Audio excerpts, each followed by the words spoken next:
Hey, I got tears in my eyes. I'm not doing no fake laughing. Listen, man, I gotta give a shout out to the Keep the Vision chat, man. Y'all have been telling me for months the WNBA owners should send new CBA proposals offering less and less each. That reaction right there tells you everything you need to know about what just happened in WNBA contract negotiations. This isn't celebration. This is the moment when reality hits that the union leadership just sacrificed an entire tier of players to get themselves paid. And the timing couldn't be worse, because the league just got handed all the leverage they needed on a silver platter.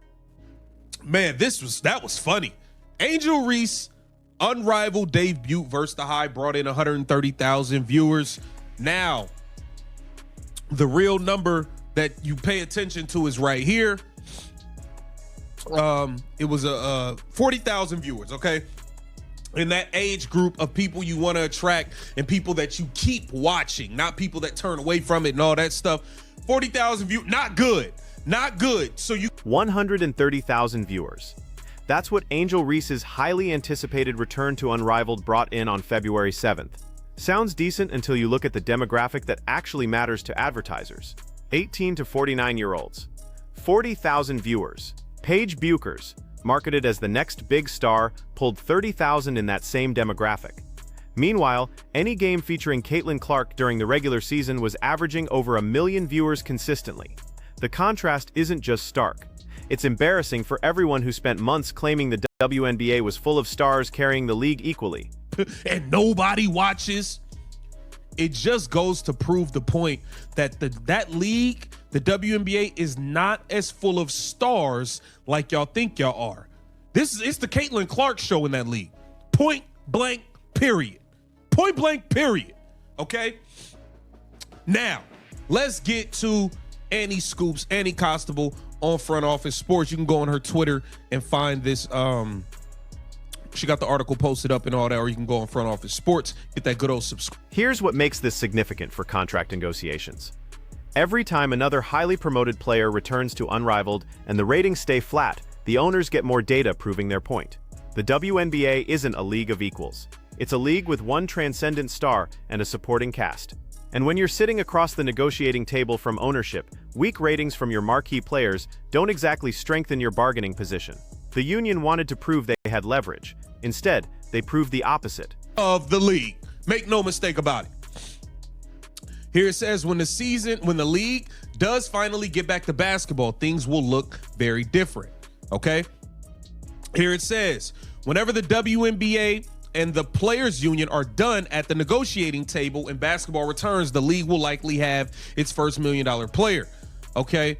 I want to get to the main part. Here it says, now the WNBA is offering Supermax base salary of roughly $1.13 million or 20% of the proposed $5.65 million salary cap in year one.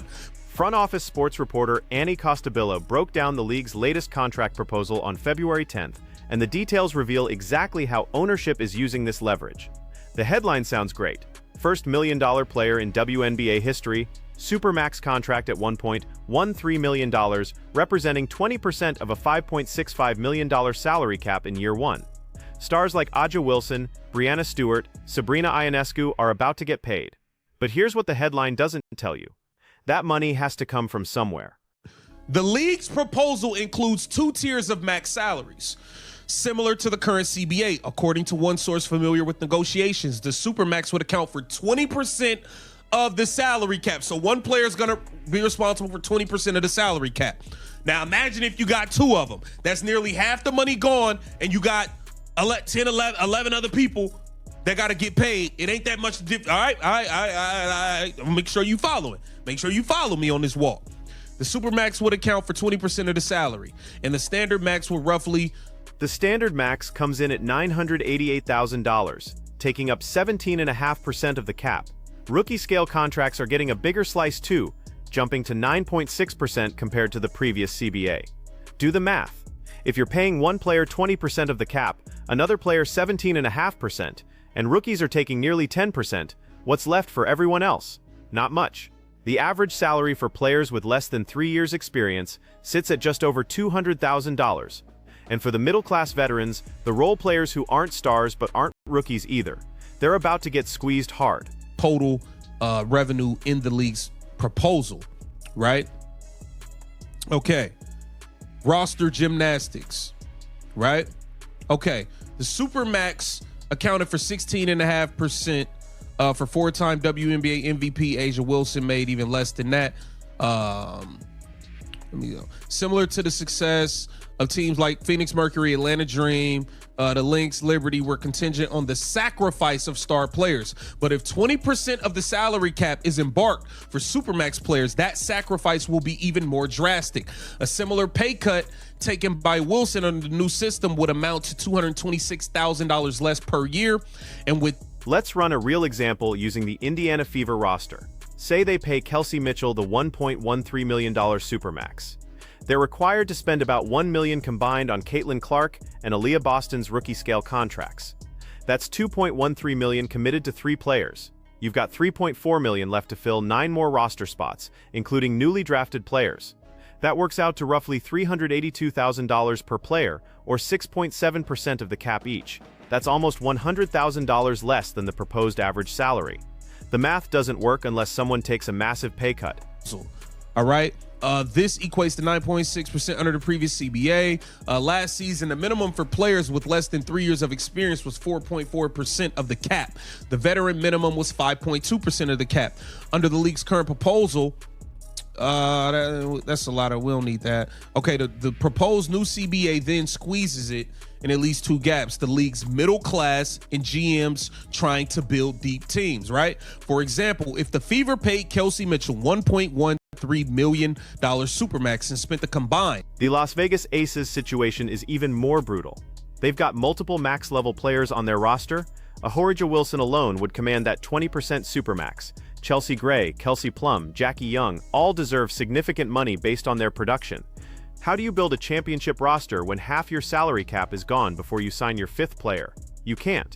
Not without role players taking minimum contracts and veterans accepting massive discounts. And that's exactly what the owners are counting on. The players. This equates to roughly $382,000 or 6.7% of the cap per player. And that's if Indiana has 1 max player on its roster. This is almost $100,000 less than the proposed average salary. The more stark example is the Aces. Okay, so basically, with this deal, the stars are going to get paid, the rookies are going to get paid, the middle tier, the role players, y'all not getting nothing. Y'all taking a hit. Y'all taking a hit. The union's proposals have not included. Here's where it gets really problematic for the union.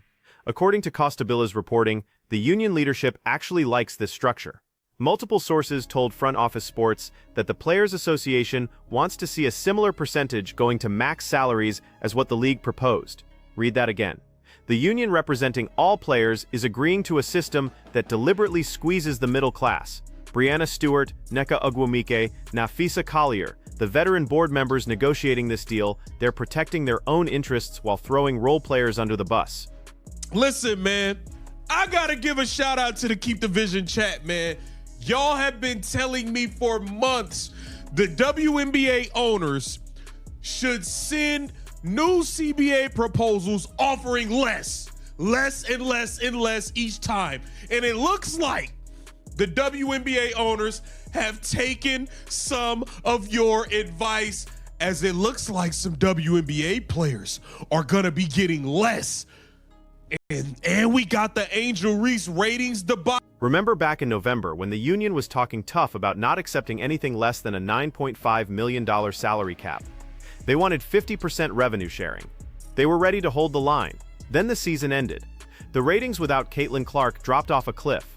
Unrivaled launched with disappointing numbers. And suddenly the owners had all the ammunition they needed to say no. The league's proposal sits at $5.65 million in year 1. With just 15% of total revenue going to players. That's not even close to what the union demanded. And yet here they are, seriously considering it. The Players Association made a critical strategic error. They assumed their leverage would hold because the league needed them as much as they needed the league. But the unrivaled ratings proved otherwise. When Angel Reese, marketed as one of the biggest stars in women's basketball, can't draw more than 40,000 viewers in the key demographic. What does that tell owners about her actual market value? When Paige Bueckers, the most hyped college player since Caitlin Clark, pulls 30,000 viewers, how much is she really worth? The answer is uncomfortable, but clear. Without Caitlin Clark, the WNBA's television ratings dropped by 70 to 80%. That's not opinion. That's what happened during the playoffs, when Clark's Fever were eliminated. That's what's happening right now with Unrivaled. The league has one star who moves the needle significantly, and everyone else is fighting for the scraps. The owners know it. The union leadership knows it. And now they're building a salary structure around that reality. Here's what makes this particularly devastating for middle-tier players. Under the previous CBA, the minimum for players with less than 3 years' experience was 4.4% of the cap. Veteran minimum was 5.2%. Those percentages are getting squeezed down because the top is taking so much more. If you're a 6-year veteran who's been a solid contributor but never made an all-star team, you're looking at a pay cut in real dollars, even as the salary cap increases. Your percentage of the pie is shrinking because the stars demanded a bigger slice and the union leadership agreed to give it to them. The league's proposal includes 2 tiers of max contracts, similar to the current structure. But unlike the current CBA, players won't be eligible to earn the supermax through a sign-and-trade deal. You have to be drafted by that team or sign there as a free agent. That limits player movement and gives teams more control. It's another win for ownership that the union appears ready to accept.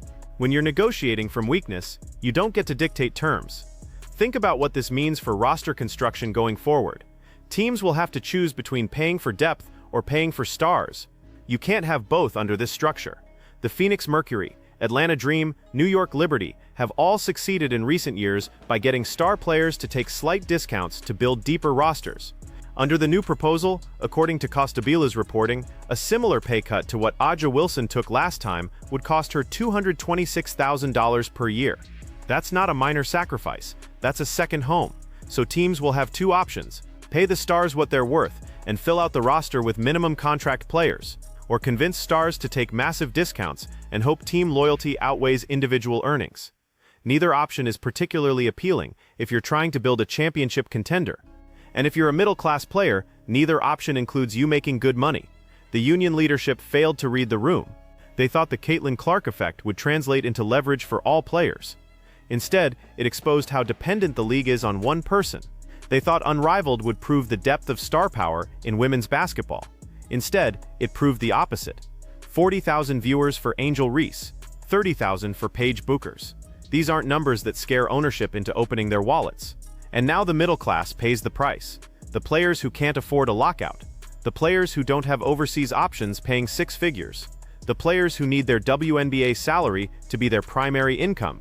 Those players are getting squeezed by a system their own union leadership helped design.